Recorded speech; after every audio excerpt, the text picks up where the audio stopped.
Sepotong senja untuk pacarku. Alina tercinta, bersama surat ini kukirimkan sepotong senja. Dengan angin, debur ombak, matahari terbenam, dan cahaya keemasan. Apakah kamu menerimanya dalam keadaan lengkap? Seperti setiap senja di setiap pantai, tentu juga ada burung-burung, pasir yang basah, siluet batu karang, dan barangkali juga perahu lewat di kejauhan. Maaf, aku tak sempat menelitinya satu persatu. Mestinya ada juga lakon, batu yang berwarna-warni, dan bias cahaya cemerlang. Hal yang paling mungkin kulakukan bersamamu, meski aku tahu semua itu akan tetap tinggal sebagai kemungkinan yang entah kapan menjadi kenyataan. Kukirimkan sepotong senja ini untukmu, Alina, dalam amplop yang tertutup rapat dari jauh. Karena aku ingin memberikan sesuatu yang lebih dari sekedar kata-kata. Sudah terlalu banyak kata di dunia ini, dan kata-kata ternyata tidak mengubah apa-apa.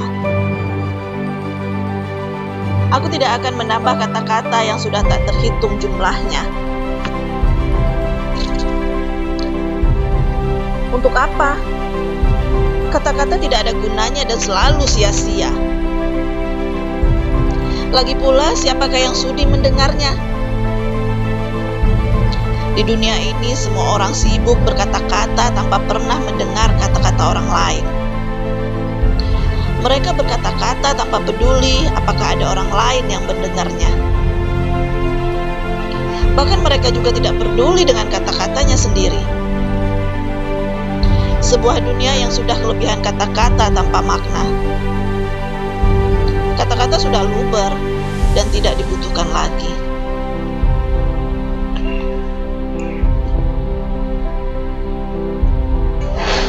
Kukirimkan sepotong senja untukmu, Alina, bukan kata-kata cinta. Kukirimkan kepadamu sepotong senja yang lembut dengan langit kemerah-merahan yang nyata dan betul-betul ada dalam keadaan yang sama seperti ketika aku mengambilnya saat matahari hampir tenggelam di balik cakrawala. Alina yang manis, Alina yang sendu. Akan kuceritakan bagaimana aku mendapatkan senja itu untukmu. Sore itu, aku duduk seorang diri di tepi pantai. Memandang dunia yang terdiri dari waktu, memandang bagaimana ruang dan waktu bersekutu menjelma alam di depan mataku. Di tepi pantai, di tepi bumi, semesta adalah sapuan warna keemasan dan lautan adalah cairan logam meski buih dan debur ombak menghampas. Ia tetap saja putih seperti kapas, dan langit tetap saja ungu, dan angin tetap saja lembab dan basah. Dan pasir tetap saja hangat ketika kususupkan kakiku ke dalamnya.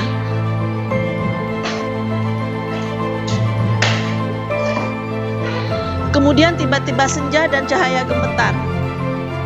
Keindahan berkutat melawan waktu dan aku tiba-tiba teringat padamu.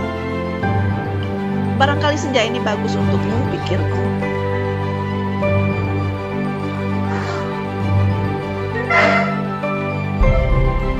Maka kupotong senja ini sebelum terlambat. Kurekat pada 4 sisi lantas kumasukkan ke dalam satu. Dengan begitu keindahan itu bisa abadi dan aku bisa memberikannya kepadamu.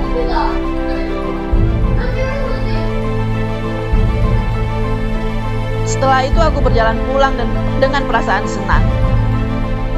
Aku tahu kamu akan menyukainya, karena aku tahu itulah senja yang selalu kamu bayangkan untuk kita. Aku tahu kamu akan selalu membayangkan hari libur yang panjang, perjalanan yang jauh, dan barangkali sepasang kursi malas pada sepotong senja di sebuah pantai tempat kita akan bercakap-cakap sambil memandang langit, sambil berangan-angan, sambil bertanya-tanya apakah semua ini memang benar-benar telah terjadi.